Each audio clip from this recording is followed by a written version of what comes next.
What's going on, everybody? Welcome back to the Purple and Gold podcast. Today, I'm here with Dylan, who's been on the channel before. We are continuing the season predictions and just talking about whatever team we're focusing on today. And obviously, here today, we have the Atlanta Falcons. So Dylan, being from Georgia, is an Atlanta Falcons fan, unfortunately, this year. As you can see, I have them holding a 2-15 record at the end of the season. So we're going to be going over game by game. And after we're done predicting the schedule, we're going to be talking all Atlanta Falcons. So, yeah, this looks like a rebuilding year for sure, at least in my eyes, because Marcus Mariota is a starting quarterback, and they drafted Desmond Ridder, who looked promising in his first preseason game. So obviously he's the future, but the future is not now, and it's not looking so bright for this upcoming 2022 season. So to open up for the Atlanta Falcons, you guys are going to be at home against the New Orleans Saints, but the New Orleans Saints, I think, have one of the best defenses in the league, and you're coming back with, a big weapon in Michael Thomas for Jameis Winston now. I think the Saints are just going to completely outplay the Atlanta Falcons. But hey, maybe Marcus Mariota plays like a Heisman Trophy winner, and they go 15-2 instead. But I don't have them winning this game. Yeah, I would have to agree with you. Usually with division opponents, you can usually split games throughout the year. Well, that's what happens the most. But yeah, the Saints defense hasn't gotten worse ever since 2016. In my opinion, they just keep getting better. I do think. Wait.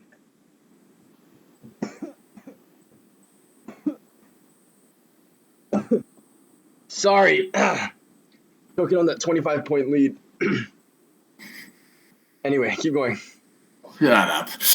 Yeah, but yeah, and then I'm actually a big believer in Jameis Winston. Before he got injured last year, he looked pretty promising for that team. Not having Sean Payton, I don't know, but yeah, I think the Saints are overall a way better team than us, and I think they will beat us week 1. And also, I think another thing is we also don't know if Drake London will be back, and obviously I'm want to be a believer in Drake London. I think he will be a big part of our offense. Not having him also won't help at the same time. So. Yeah, and you know what? I'm really excited to see what Drake London's going to do. I know there's a lot of people who didn't agree with him going in the top 10 of the draft, being actually the first wide receiver taken in the draft. I'm a believer in Drake London. I have him on my fantasy football team this year, so I'm hoping he does well. And before we continue, the PGP hats. If we get enough demand for it, maybe we will make merch for the 300 subscribers we got here. But yeah, we're making them in all different colors and stuff, so it's pretty cool. Okay, week 2. Guys, comment down below. Whose hat is better? Your Braden's. I think I know what they're going to say. Alrighty, so week 2, you guys are going to be on the road against the defending Super Bowl champion Rams. So I talked about this with Micah in the video with the Chargers that, there are some injury concerns around Matthew Stafford right now. We don't really know what his status is, and I'm sure we won't see him at all in the preseason, but I think he's going to be just fine. And again, this is just going to be a game where the Falcons are just outmatched. Yeah, I think even if Matthew Stafford didn't play and they played with their backup, they'd still destroy the hell out of us because they're just – I don't think the Rams have any part of the team that is bad. Even their linebackers last year, which were kind of they went out and got Bobby Wagner. They lost Bob Miller, but, the defense is still one of the best, if not the best in the league. So, yeah, we're going to get totally demolished this game. That's going to be most of the video, just us getting demolished. And week 3, I have you guys getting beat down again. Now, I wouldn't say beat down, but this is definitely a winnable game for Atlanta. But going into Seattle, that's never an easy environment. And, for a quarterback who hasn't played all that much, and I'm talking about Marcus Mariota, to go into that kind of environment that early in the season, I think it's going to be difficult. Definitely a winnable game, but I have you guys starting 0-3. Yeah, I actually have us winning this game. I'm not a big believer in Drew Lock or Geno Smith, and I know our defense is bad, but this is easily a winnable game. The Seahawks have easily become one of the worst teams in the league after trading Russell Wilson. They already weren't that good, but after trading their Hall of Fame quarterback, they're definitely not good at all. So I definitely think we have a chance of winning this game, and I'm a Falcons fan, so yeah, I'm not going to say we're going to lose this one. Okay, week 4, you guys are going to be at home against the Browns. This is where I have you guys getting half of your wins this season here against the Cleveland Browns. Look, Jacoby Brissett's going to be playing, and I understand that when you look at both of these teams on paper, the Browns, by far have the better roster. They are one of the most complete teams in the league. They just don't have the quarterback right now. But I think this is one where you actually need the better quarterback, and I think Mariota is going to be the better quarterback that Sunday against Jacoby Brissett and the Browns. So I have you guys winning this game. Yeah, I think I also had us winning this game too. Like a lot of people are probably going to disagree with this one with me and Braden, but I guess since they have a way better roster, this would be considered an upset, and upsets do happen. So I usually think we can win this game too because of Jacoby Brissett. Yeah, if it was Deshaun Watson, maybe not. But Deshaun Watson also didn't look great either, at least in the preseason game. Okay, moving on to week 5. You guys are on the road against the Tampa Bay Buccaneers. Now, Tampa is going to be really good in my eyes this season. I mean, you can never count out Tom Brady. So you guys have yet another. This is an alpha. Yeah, we're I think every Tom Brady has come to the Patriots, we have not beaten them. So come to the Buccaneers, we have not beaten them. So yeah, let's just go ahead and remove this one off. Well, you didn't beat him when he was on the Patriots either. Okay, week 6. Look, I'm a huge believer that Trey Lance is going to do well this year. I've been saying that this entire offseason. I think anytime you give a rookie quarterback, to sit in his first year, really let him develop and learn the game, adjust to the speed, it's going to be beneficial. I think Trey Lance certainly has a talent, so I'm going to bank on that this year for the 49ers. I'm not a huge believer in Trey Lance. I do think they're going to win this game because just overall their team is way better than ours. Their defense is really good. So, yeah, even if Trey Lance isn't great like Braden thinks he's going to be, all he has to do is be decently good in this game. He'll probably win. So, actually, looking through the first 6 games of the season, I'm starting to realize that you guys have a really hard schedule this year. Oh, no, yeah. I want to say we have one of the hardest schedules this year. Right. I mean, even if we didn't, it's not like we would be great. But, yeah, our matchups this year are not – it doesn't get easier. Yeah, it's not favorable at all. But it's on top of the fact that you guys are currently rebuilding. And look, if there are going to be people out there who are going to argue the fact that the Falcons are rebuilding, you wouldn't have traded away Matt Ryan if you weren't. Week 7, you guys are playing the Bengals, the AFC champions. I have them winning that game. Just home or away? What was that? Just home or away? This is an away game. Yeah, I'm pretty sure I had us losing this game anyway, but yeah, the Bengals, even though they didn't make the AFC Championship last year, are I would say, I think they do have one of the best offenses, but just like the Chargers last year, they did lose some winnable games. I'm confident they're going to beat us anyway, but yeah, I think they lost to Mike White last year, just like the Chargers lost some very, very winnable games. So, but their offense got better by adding Alex Kappa and Lel Collins. I think it was Lel Collins, but yeah. Okay, week 8. I have you guys getting your final win of the season against the Carolina Panthers. Look, at this point, week 8, I wouldn't even say that it's guaranteed that Baker Mayfield is a starting quarterback. Heck, we don't even know if Baker Mayfield's going to be the starting quarterback come week 1 of the season after the preseason has concluded. So, I have you guys winning this game here. This is a 50-50 toss-up. Yeah. Yeah, with the Panthers, we usually always split games throughout the year. So I also have us winning this game too. Nothing else to say. Yes, actually, so speaking of splitting the series, I do have you guys splitting the series. I have you guys losing that Week 10 matchup against them on Thursday Night Football. You guys do play the Chargers Week 9. Chargers, I think, are going to be good this year, so I don't see you guys winning this game. Chargers, we're mostly a complete team. I just added to their defense. Now they have a 5 defense. By adding Khalil Mack, I think. Did they get Joseph Day? I think they picked up Joseph Day is on the team now. Rated player he was underrated on the Rams list, and then they got one of the best lockdown corners in the game, J.C. Jackson. So they're only going to get better. And yeah, this is an L, obviously. Okay, so I talked about that Week 10 matchup. You had splitting the series as well again with the Panthers. Okay. Week 11. Now this is a winnable game for Atlanta, and I think it came to a point where I was like, okay, Chicago wasn't winning very many games at this point for me either, so I just had Chicago winning this. This is a very 50-50 game. Neither of these teams are good. I had us winning this. I think Chicago is one of the very few teams that has a worse roster than us. Because with Chicago, like with us, like our roster is really bad, but we do have some players on both sides that stand out. AJ Terrell, Grady Jarrett, Deion Jones. Like the Chicago Bears, like they had Roquan Smith on their defense. He's gone. Yeah. I mean, who else did they have? Jalen Johnson. Like, I mean, they had like no one. And even on their offensive side, like they had no weapon. David Montgomery is probably their best weapon alongside with Darnell Mooney. But no, yeah, I think this is probably the easiest, if not one of the easiest games to win this year. So I definitely have us winning this game. Alrighty, week 12, you guys are at the Washington Commanders. There's probably going to be a total of like 100 fans at that game. So that shouldn't be an issue, but I have Washington winning this game. I think Carson, I mean, we've talked about this off screen before. Carson Wentz does get a little bit too much hate, so I don't think he's going to be that bad. Yeah, as much as I want to say, well, this definitely is a winnable game. I had us losing this game. I think Washington's defense is not as bad as people think it is, and with Carson Wentz, I think Terry McLaurin's going to be even better. Antonio Gibson's, I mean, a lot of people really seem to like him. He's okay in my eyes, but I mean, still a better running back than most people have in their teams. But yeah, I gave us one to Washington.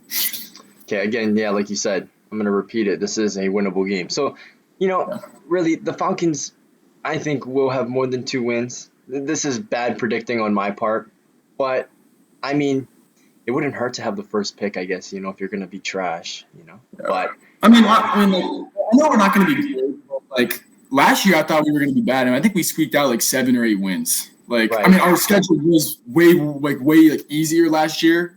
So, I mean, I'm not very, very surprised we won a lot of games.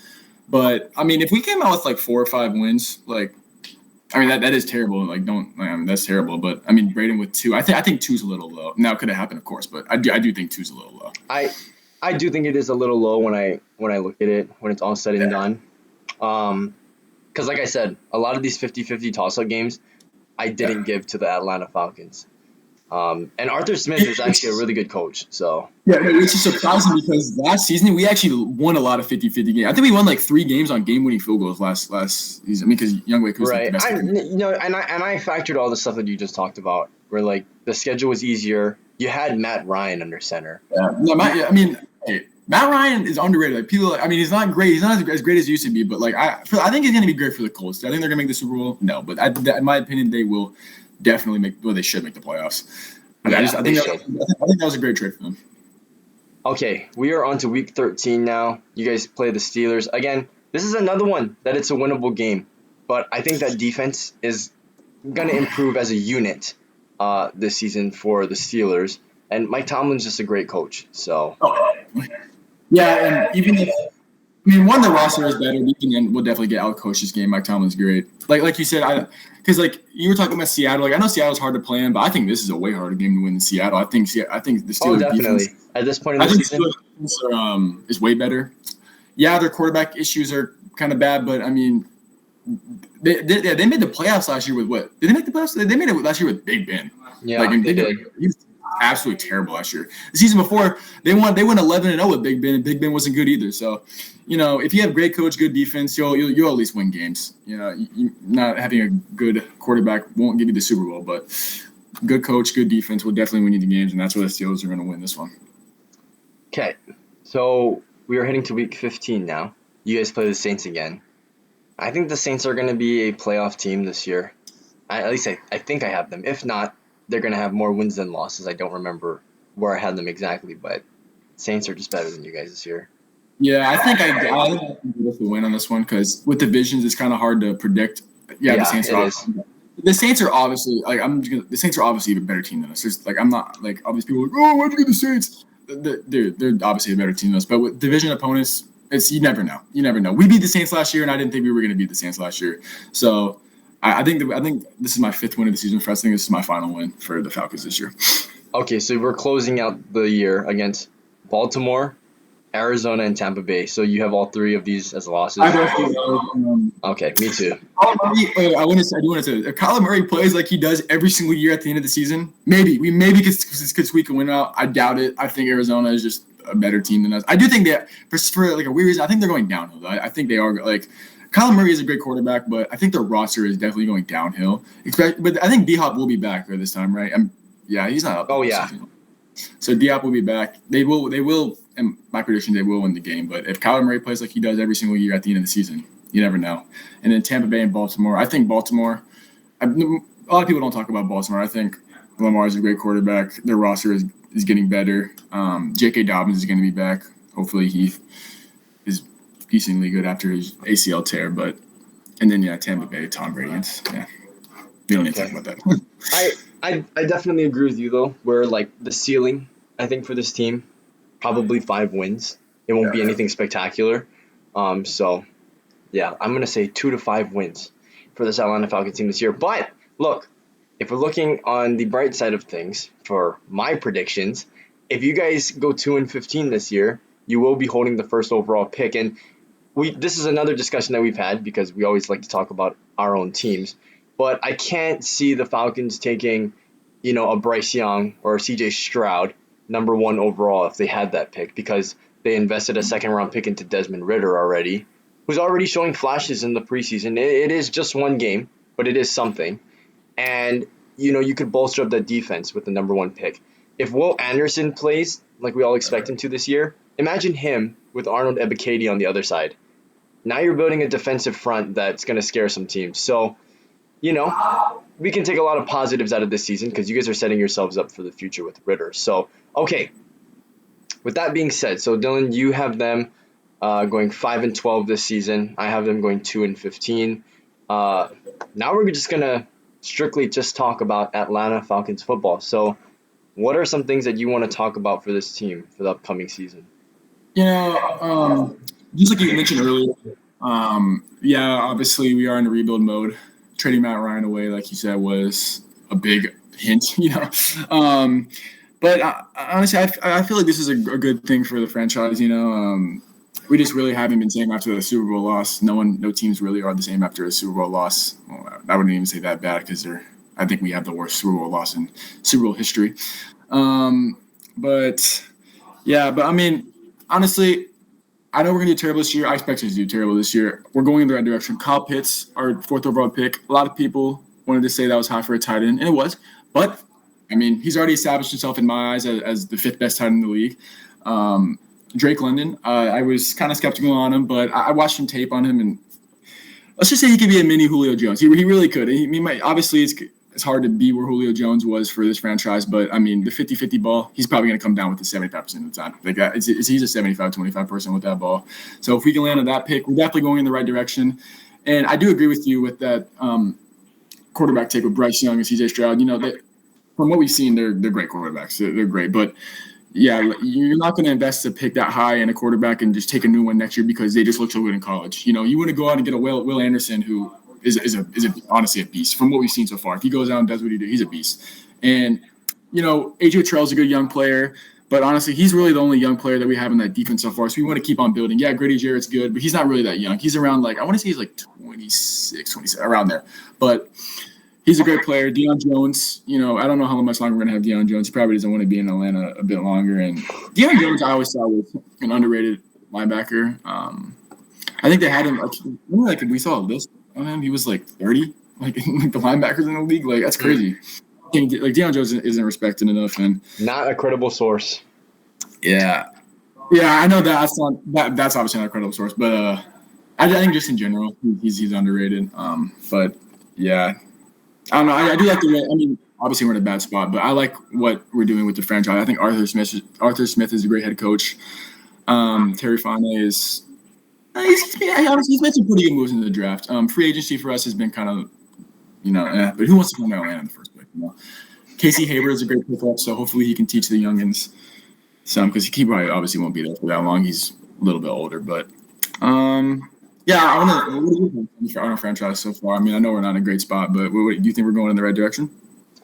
I mean, okay, I think so. For one thing, I believe in the sitting your future franchise quarterback for the next year. See, I think you take a guy in the 2nd round and you're giving him, more of an opportunity to take control of the team in the next season, maybe the year after that. But then when it becomes a late 2nd round pick, and I'm talking about, let's talk about guys who we've seen more recently in drafts. I think guys like Kyle Trask, Kellen Mond, Matt Corral, Malik Willis, I don't think those guys are guaranteed anything right now at this point, where hey, you're going to be our future guy. We're just going to give you a couple of years to sit. But I think Ridder is one of those exceptions where he was taken higher up in the second round and he could potentially be that franchise quarterback. But right now, I think you guys have a good enough line for when you put him into the game. Definitely need more weapons. And like you said, there are pieces on the defensive side of the ball. And, like there's even guys like Michael Walker who are still really young and I think have a ton of potential to get better. You have AJ Tyrell, who, if he plays consistent again this year, I think you got a gem right there in the middle of the first round. But it's guys like that I think are going to build up your team. And like you said, there's no expectation to win right now. So as long as those guys just keep trending in the right direction, you give it 2 to 3 years, and if Desmond Ridder ends up playing like how we all want him to, which is successful, take him to that Cincinnati level type play, then the Falcons have a bright future. But right now, it's kind of hard to see it because it's in shambles right now. I think that's what all Falcons fans should be thinking this year, that like we're not gonna win. Our roster just isn't good enough, And I'm going into the season like that, But I'm excited. I'm excited to see some of these young players that we've drafted, or that, like AJ Tyrell, see if he continues. Because if he doesn't, I'm going to call him the best corner in the league because I just want to be biased, But no, I'm just joking. But I think Jalen Ramsey is undeniably the best corner in the league. But if AJ Tyrell plays like he did last season, I'm going to call him better than J.C. Jackson and Tre'Davious White and all that because I just want to. But no, yeah, I am happy. Who do you think is the best player on the Falcons right now? Best player on the Falcons. Honestly, I might have to say that it is AJ Tyrell. I mean, the way that he played last year was just ridiculous. And, he's another guy who's not getting a lot of credit. And I've talked about this before in previous videos where there's going to be a lot of guys who play exceptionally well at their position and will not get recognition from it because their team just wasn't good enough. And AJ Tyrell, I think, is one of those guys. I mean, for him to not be an all-pro, first-team all-pro selection, and Trevon Diggs was selected, like that says a lot. Because what AJ Tyrell did, I don't think Trevon Diggs is ever going to be able to do in his career. Yeah, and we would have thought of Trevon Diggs. He definitely is a ball hawk, but when you give up like that many yards as he did, I think it was like around like 1,000. That's a lot of yards. When you give up that much yards, you don't deserve to be no matter how many picks you get. I mean, maybe if you break the record, but no matter how many picks you get, you don't deserve to be our first team All-Pro. And I think that's a discussion for like another time in the video maybe. But yeah, these people like these players that are on like these like rash teams, just don't get enough recognition. Like this isn't like the Minnesota Vikings aren't a trash team. But like for example, you guys probably saw the list, but Mac Jones was above Kirk Cousins today. Like how? How is Mac Jones a better quarterback in any way than Kirk Cousins? Like it's just a popularity contest at this point, but yeah, it's definitely sad. But at least for AJ Tyrell, yeah. I think that's it. I don't really have anything else to talk about. I got a question for you then. Yeah. So let's not go with any like big name players that are on this team. Who is someone that you want to see specifically? Like just pop off. Yeah, just have a breakout season this year. I think a good one. You're gonna love this. I think a good one is Olamide Zaccheaus. He actually had listen to me. He actually had because that past 2 seasons he actually had a couple of games where he's actually like kind of showed what he can be. And I think these past 2 seasons, we had other receivers. So he really wasn't the main guy, but I think this season he can actually establish himself as a really good tool for our team, because you'll have Drake London, who would hopefully establish himself as the one because we took him that high, and I think Olamide Zaccheaus could just definitely pop in right there as a great weapon for us because we joke about him a lot because it's his name, but he honestly he is a really good player. There's also another receiver named Frank Darby that we took. I think it was 2 seasons ago. Yeah, we took him. Frank Darby. He's another wide receiver that hasn't gotten a lot of chance because we've had other weapons there. So I think definitely those 2 guys I definitely want to see pop off. Who else? I would say Desmond Ridder, but honestly, I don't think Desmond Ridder should play this season. I think I agree with you. I think he should definitely sit this whole season because I think at least rookie quarterbacks just don't play well their first season when they get thrown in there, especially with a team as bad as we are. He would not play well, and at least in our system right now. On the defensive side, I would say Marlon Davis. I think that That's a good one. I think he has been a little underwhelming so far. I know he was hurt last season, but I think he definitely is a guy that has enough talent to pop off and be there with Grady Jarrett. So we can definitely have two good defensive tackles. Yeah, I think that's about it. Oh, who was that? You know who else would like to see pop off? Who was that linebacker we took? I think it was in the 3rd round. What was his name? This year. Yeah. You remember? Oh, who was it? Was he from Montana State? Yeah. Oh, What's his name, dude? I don't know. bring out the Google search. I'll buy you some time. Yeah. This is supposed to be your team, bro. Anyway. So, the one person that actually I want to see, and I don't even know if he's even guaranteed to get a lot of snaps during the season, but it's Richie Grant. Like Richie Grant got taken in the 2nd round two drafts ago, and it still seems like he hasn't been able to establish himself in the league yet. So, an opportunity may arise for him. Someone gets hurt, or someone's just not playing well, and they want to get someone else in there. But Richie Grant was a guy that I thought was going to be pretty decent, for that safety class, and it's just been very underwhelming so far. But who's the player from Montana State? I remember Troy Anderson. I remember when we took him, everyone was saying just how freaky athletic this dude was. So, having a good linebacker always helps your defense, being a ball hawker on the middle of the field and making tackles. But talking about Richie Grant, I don't know if you knew, but he actually, I don't know what it was. Maybe he didn't get the spot or was hurt, but he actually didn't play a lot last year. He just didn't play. So he definitely is a wild card player that we don't know what he can do yet. But yeah, our secondary is atrocious. Besides AJ Tyrell, actually, it is. I think it would be better than last season because I think Casey Hayward is one of the most underrated players in the league. Casey Hayward is underrated, yeah. Was very helpful, but yeah, our safeties are not good. We had Eric Harris last week. Eric Harris is terrible, dude. He's the angles that dude takes on balls, pause. But make me question how he is in the league right now. I don't understand, bro. Because that one game he had against the Chargers on Thursday Night Football, bro. Nah, but there were multiple opportunities that dude had having picks last year, and even when he did make the correct read, he dropped the ball. It's just we definitely need a better safety. So yeah, hopefully Richie Grant can pop off for us. But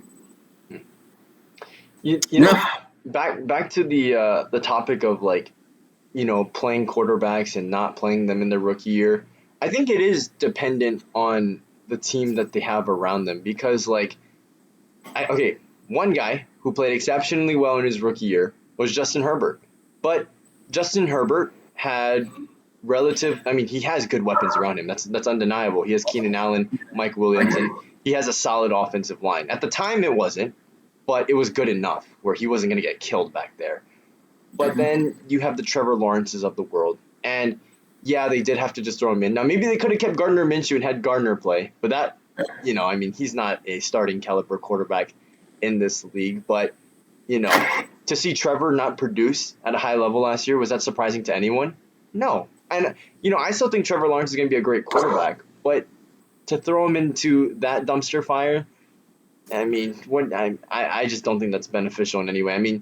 Yeah, they get the experience, they get the snaps, but I wouldn't want my franchise quarterback to lose confidence because he's on a very talent-deficient team, I guess I would say. No, yeah, it's there for the Jaguars, obviously. Having Urban Meyer as your head coach was ish. But, yeah, you can look at last year, with the Trevor Lawrence, and then you got Mac Jones, who is put in a great system with Bill Belichick. Right. The roster enough, and I don't think Mac Jones is good, but they won games because their team is good. So exactly. No, and you know what? That's a great example because when you look at the 5 quarterbacks that were taken in the draft, Mac Jones was taken to the best team, and he played the best. And you look at guys like Justin Fields. Now, Justin Fields was in a prime position where he could have just sat out the whole first year, and I think that would have been good for him because their team last year wasn't good either, and you could have just played Andy Dalton. Now, they did get pressured by their fan base to put him in, and that's why he played. Zach Wilson was a starting quarterback, and he didn't play well either. So Davis Mills. Okay, Davis Mills actually didn't play that bad. He honestly, he looked like the second best quarterback behind Mac Jones, just because he didn't get as many snaps. But yeah, Davis Mills, that's going to be an interesting one. So hey, look, if there are people out there who would rather trade away Desmond Ridder next year, if you guys have the first pick, and then get a Bryce Young instead, I mean, look, a guy like Davis Mills, who was taken in the third round, is showing promise, and there's no reason why Desmond Ridder shouldn't either. I mean, I was hoping that he was going to come out in the draft the year prior because he played exceptionally well. I know you feel the same way. But this past season, the play took a little bit of a dip, and so that was concerning in my eyes. But the potential is definitely there. Like, if this guy declared a year earlier, I think he would have been a first-round pick. So, very, very intriguing player in Desmond Ridder. He certainly is the future. If he isn't, I'd be shocked. But yeah, I mean, this team made the college football playoff this year, and if the people that watch college football, you know how hard it is to make the playoffs. So, especially if you're a team like Cincinnati, who's not in a big conference like the SEC, Big Ten, ACC, like just like that. Like it's really hard to make the playoffs, and he did. And I know he had players like Sauce Gardner, but yeah, he showed promise. I mean, like the one game against Bama was a little like, because like Bama produces NFL players. So if you do good against Bama, like you're gonna have promise. But his ball placement in that game was a little bit iffy. But this is where he can improve. I mean, just because you're bad in college doesn't mean you're gonna be bad in the NFL. So that is true. That is true. Okay. Any closing words for this video today?